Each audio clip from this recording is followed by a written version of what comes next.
Saudações de paz, meus irmãos. Diante de nós está a palavra de Deus. Quero deixar aqui o meu grande abraço a todas as mães que neste domingo recebem carinhosamente essa grande homenagem pelo papel que vocês representam na família. Sintam-se todas abraçadas e recebam em nome de Jesus a nossa maior consideração como família. O que podemos entregar às nossas mães, senão esse grande afeto e carinho que temos por essas genitoras tão especiais. Que o Senhor nos guarde grande bênçãos para todas as mães e nos revele a sua vontade. Vamos orar iniciando. Pai bendito Deus, eu quero te agradecer, Senhor, não apenas pelas mães, mas pelo papel que o Senhor tem dado a elas. E também, meu Deus, agradecer pela tua grande obra feita nas famílias, pela diferença que a maternidade traz a cada homem quando ela é empenhada com o amor que vem do Senhor e não apenas com o amor que está presente no conceito de família, de ser mãe, sem conhecer ou envolver a Deus dentro desse aspecto tão primoroso, Pai. Uma mãe que serve a Deus é uma mãe melhor, uma mãe que entende ao Senhor e que obedece ao Senhor, encaminha o seu filho a uma trilha, a uma situação, a um desenvolvimento, a um preparo bem melhor. Então agradecemos a Deus por todas as mães que temem a Deus e que esse grande manifestar do amor de Deus através de cada mãe possa ser ampliado na vida das pessoas a ponto de que se perceba sem nenhuma dúvida, que se veja, que se constate, meu Pai, que a tua mão opera nas casas e nas famílias através das mães, em nome de Jesus. Então, querida mãe, diante de nós está a palavra de Deus. A nossa meditação hoje é em Miqueias, no capítulo de número 7, dos versículos de 18 a 20. Então todos podem acompanhar, todos podem ver, e vamos proceder aqui com esta leitura a ponto de pausadamente, compassadamente, vermos o que há revelado dentro das Escrituras que pode ser aplicado na nossa vida. Miqueias capítulo 7, dos versículos de 18 a 20. São poucos versículos, mas suficientes para nos trazer grande aprendizado. Fala assim: quem, ó Deus, é semelhante a ti, que perdoas a iniquidade e te esqueces da transgressão do restante da tua herança? O Senhor não retém a sua ira para sempre, porque tem prazer na misericórdia. Tornará a apiedar-se de nós, pisará aos pés as nossas iniquidades e lançará todos os nossos pecados nas profundezas do mar. Mostrarás a Jacó a fidelidade e a Abraão a misericórdia, as quais jurastes a nossos pais desde os dias antigos. Eu gosto muito dessa palavra pelo efeito que ela causa. A Bíblia, é claro que tem diversas passagens, diversas palavras, e cada uma tem o seu efeito. E ser compassivo é uma forte característica de Deus que nós também podemos ter. Então vamos lá.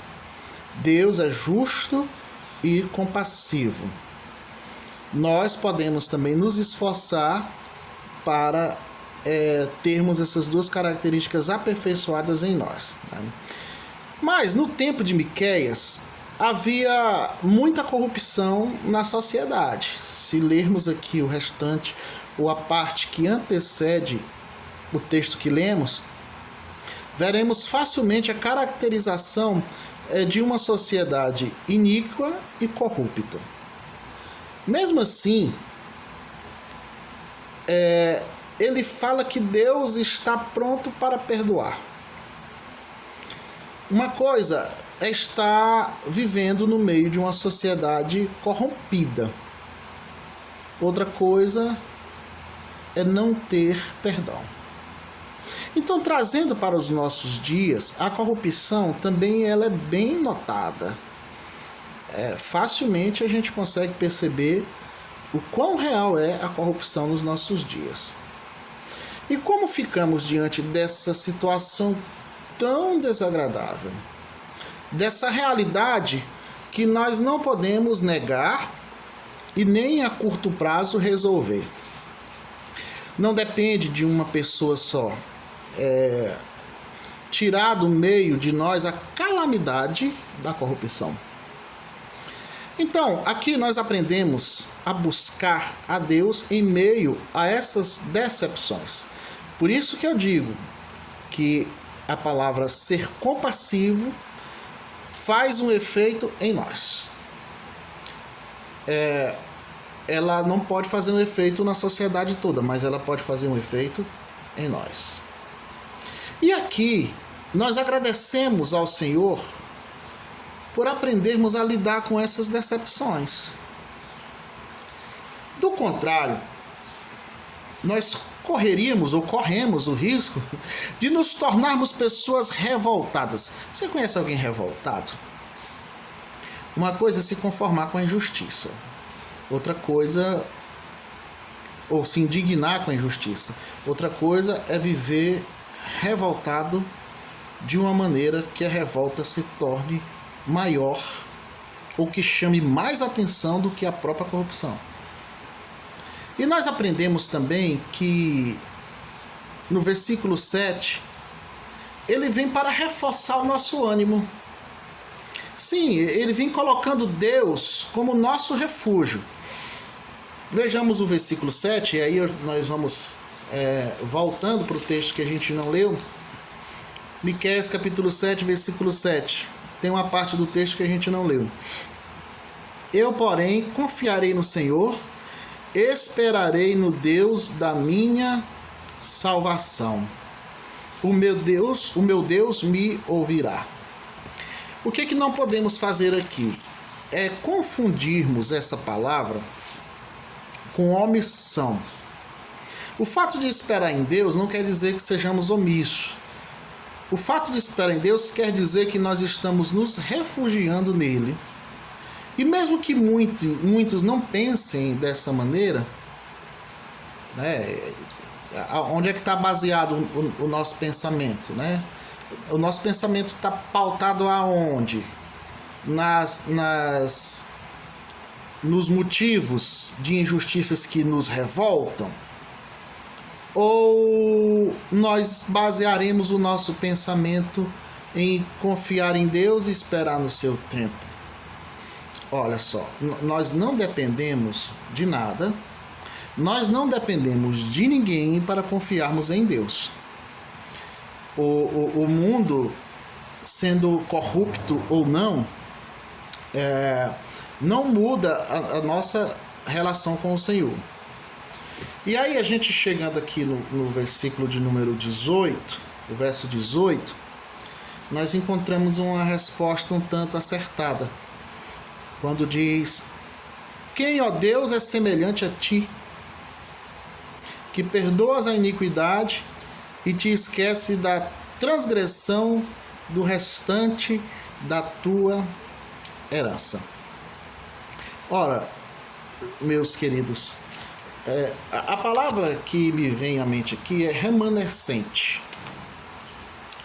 Não fala no texto, mas o texto indica para essa questão. Quem é remanescente? Remanescente é aquele que sobrou sustentando o mesmo conceito. Remanescente é qualquer coisa que após acabar tudo, o remanescente ressurge. Remanescente é qualquer coisa que mantém o seu princípio.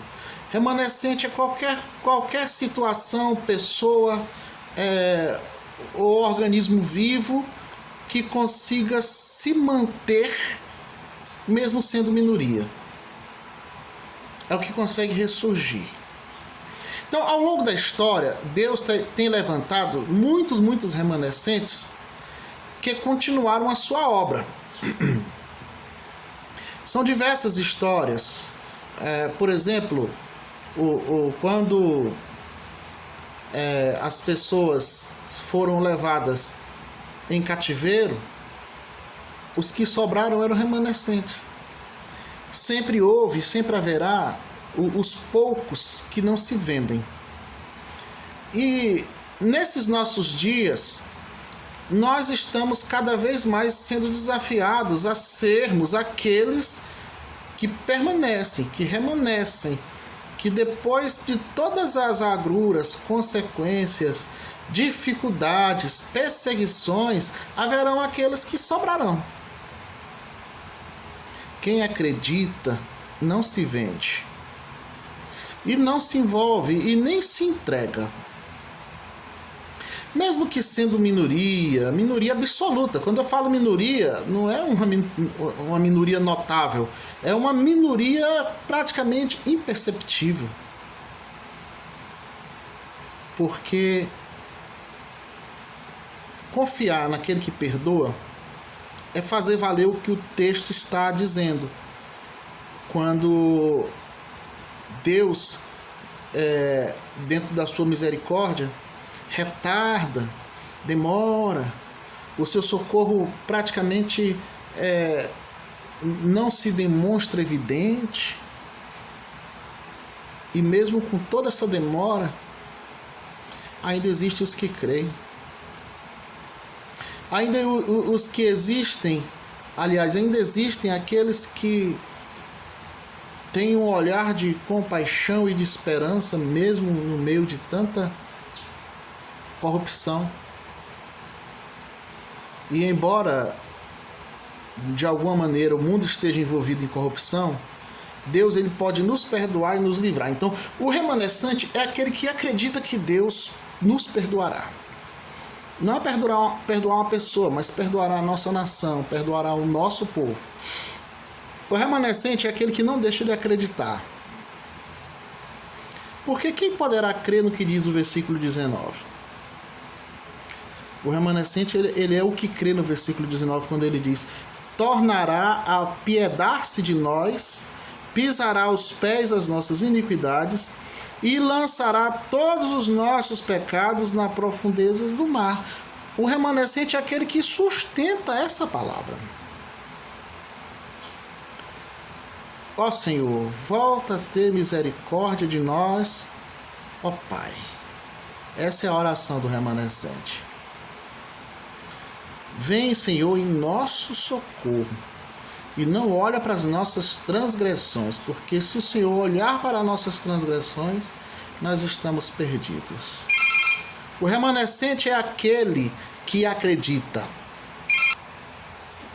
Acredita no que não vê. Espera, mesmo sabendo que não merecemos. A iniquidade, ela vem de nós. Mas o perdão divino que vem do Senhor é maior que essa iniquidade. E nós podemos orar assim: Senhor, o teu perdão é bem maior que o nosso pecado. Se nós ficarmos olhando para a sociedade diante de um período desse que nós estamos vivendo, esperando que ela melhore para que ela seja perdoada, nós não temos garantia de perdão, não. Por isso que é necessário que nós clamemos a Deus que nos perdoe, mesmo sabendo da nossa corrupção. Então, não é o nosso melhorar que irá colocar um fim no nosso sofrimento. Sabe por quê? Porque o texto está dizendo que o Senhor não retém a sua ira para sempre. Motivos para irar-se conosco o Senhor tem, mas versículo 18b, o Senhor não retém a sua ira para sempre, porque Ele tem prazer na misericórdia. Nós que tememos a Deus, podemos clamar para que o Senhor perdoe, mesmo nós não sendo melhorados, mostrando-nos a sua fidelidade, como diz no versículo 20. Versículo 20 diz: mostrará a Jacó a fidelidade, a Abraão a misericórdia, as quais juraste aos nossos pais desde os dias antigos. É claro que esse texto está falando aqui de Israel, mas dentro dele estão as características de Deus que não mudaram. Ele é o mesmo, a misericórdia dele é a mesma, desde os tempos antigos. Por quê? Porque restauração e compaixão andam juntas. Ao tempo que nós somos alcançados pela compaixão de Deus, junto delas muitos podem ser restaurados. E a fidelidade de Deus, ela é a mesma. E ai de nós se a fidelidade e a misericórdia de Deus dependesse de alguma maneira do homem. Não depende. Nós precisamos, meus queridos irmãos, entender o quanto o poder de Deus é presente na vida da humanidade, mesmo quando essa humanidade não consegue corresponder a essa grande compaixão de Deus. Quando foi que nós conseguimos corresponder da maneira adequada à misericórdia de Deus para conosco? Quando foi? Então, se algo recebemos, isso é mérito do Senhor. Felizes aqueles que buscam melhorar e que entendem que é possível e necessário haver um aperfeiçoamento da nossa vida. Aí eu volto para as questões individuais, eu quero sair das questões coletivas que eu estava falando e voltar para o individual, que quando justamente fala do homem que não depende das circunstâncias para crer em Deus. Eu quero insistir só mais uma vez no versículo 18, versículo 19, quando diz assim: tornará a apiedar-se de nós. Ou seja, está falando nós, essa palavra no coletivo. E nós precisamos ser resgatados coletivamente. Nós precisamos ser livrados coletivamente. O mundo tem sofrido bastante. Muitas famílias têm sofrido bastante. Quem é o culpado? As pessoas gostam muito de procurar culpados, como se fossem iguais a Deus. A iniquidade, ela é nossa, ela é natural do homem. O que poderá mudar isso cabe a cada um. Esse juízo coletivo, esse juízo de toda uma nação, de toda uma terra, de todo o planeta, de todas as pessoas que estão no mundo, quem poderá ter condições de explicar ou de atribuir justiça ao mundo todo, senão ao Senhor Jesus que virá? Então você que escuta essa mensagem, que vir agora, volte-se para si mesmo. Tem algumas coisas que me revoltam, sinceramente. Eu tenho, esses últimos meses, eu tenho me revoltado com algumas coisas, mas eu tenho controlado. Isso é obra do Espírito Santo, meus irmãos. Eu tenho controlado os meus pesares.